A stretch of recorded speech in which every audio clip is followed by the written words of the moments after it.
We're into a period at the end of May, beginning of June, where we've had a little bit of moisture and thoughts are beginning to turn to harvest. So we thought it would be useful to have a look forward at some of the issues that you might be thinking about in crops coming up. Obviously, the crops have been glad of a little bit of rain. They were really beginning to show those 3 dry months. So the spring barleys in particular, where they were later drilled and the roots weren't as good, were struggling quite a bit. Flag leaves beginning to roll on winter wheat, and the winter barley's ripening off on lighter bits of land.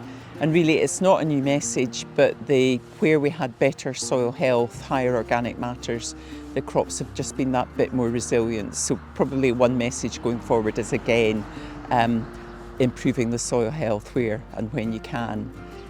Thinking of harvest, we've still got little bits of jobs to do in crops. So head sprays on wheat, thinking of mycotoxins. So do your mycotoxin risk analysis.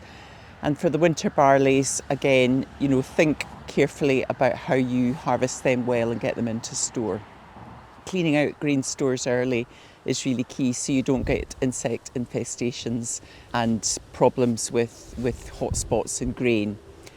Thinking of potatoes, if we are moving into a period of catchy weather, then obviously blight comes high up the agenda, and we are concerned about resistance in blight this year.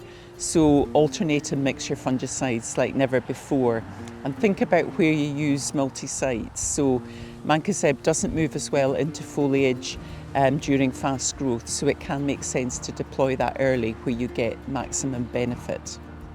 It's a really good time of year to get out and look at varieties in trials, because we know that resilient varieties are one of your key tools for managing crop diseases going forward. So look at those new wheat and barley varieties that you'll be putting in the autumn.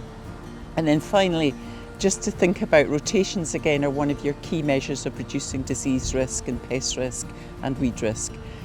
So look at your rotations, and where you have to test for things like clubroot and PCN, then get that done early so that you can place crops as best you can.